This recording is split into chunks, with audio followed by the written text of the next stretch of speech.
My name is George Barris, and I'm here with probably the world's most famous automobile.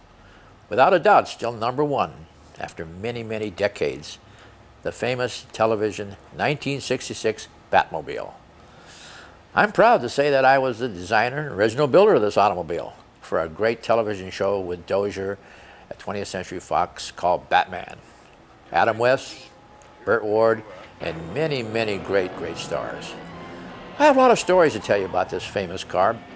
We had 3 weeks. When Dozier came to me with Bob Kane and Adam West, they said, "What can you give us for the 20th century in 1966? And with Dozier's concept of Batman with the pow and the bang and the wow, I had a car that would also go with the bings and the bangs and the same thing. We had to have rocket tubes. We had to have gas knobs. We had to have seat injectors. Also, to catch the Joker, we threw some oil out there so he would skid out. To catch the Briddler, we throw some nails out so it would puncture his tires. Just to give you an idea of the crime-fighting implements that we had in the 60s compared to now in the year 2000. Bob Kane had a Batman car way back in the 40s when he created the comic strip with a bat face cut out in the front of a Lincoln Zephyr. I said, I want to incorporate the bat features into the car, not just a plaque stuck onto it. So I made the ears into the fenders. I made the lights become the headlights. I made the nose become the chain slicer. The grille extended out and it became part of the front end. Then from there it flowed on back where I had the 15-foot bat fin fingers in the back, which had the splices and the double bubble we had for both Adam and Burt Ward.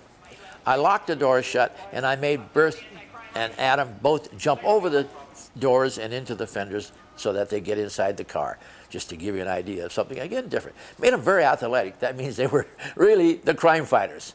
We had to incorporate the injector seats so that if somebody went to steal the car, they had the wrong key, the wrong word, and then they would push the wrong buttons and we would just shoot them right out of the car. Of course, we elevated them with cables. Everything had to work, because we didn't have the electronics and the computers and the special effects that give you illusion on the screens like you do today.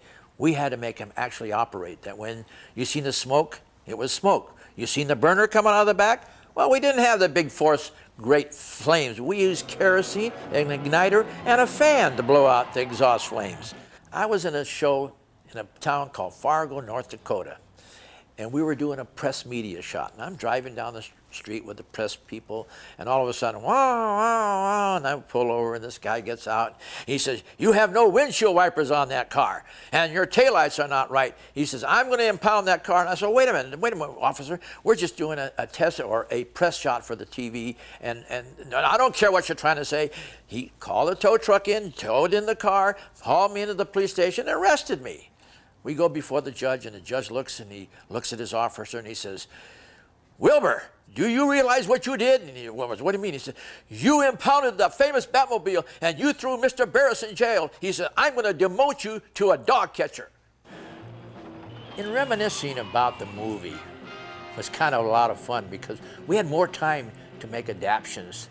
Because this car weighs 6,000 pounds. That's 3 tons, to give you an idea of the difference in the weight. The engine, big old Ford.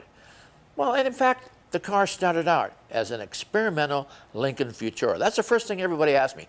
What was it? Was it a Pontiac? Was it a T-Bird? Was it a Chevy? Experimental Lincoln Futura. That means it was a concept car. It was never a production car. We actually took the car from a scene called Started Without a Kiss with Debbie Reynolds and Glenn Ford, where I used the car in the first implement of the shows, which was another movie. From there, from the 3 weeks I had to build the automobile, we created the Batmobile. This is the number one car. We had to build 5 of them. The reason why is that each car had to do a different thing.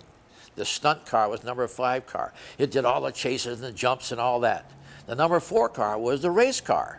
That was the car that had drag racing scenes against our famous Green Hornet, Van Williams and Bruce Lee. The number 3 car was an exhibition car. It was the one that was used for exhibition. Number 2 car was a double for the number 1 car.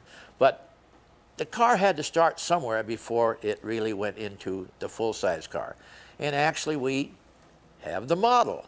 This little model here was made where we would be able to get the size and the spectra scenes that we're able to use also through some of the filming.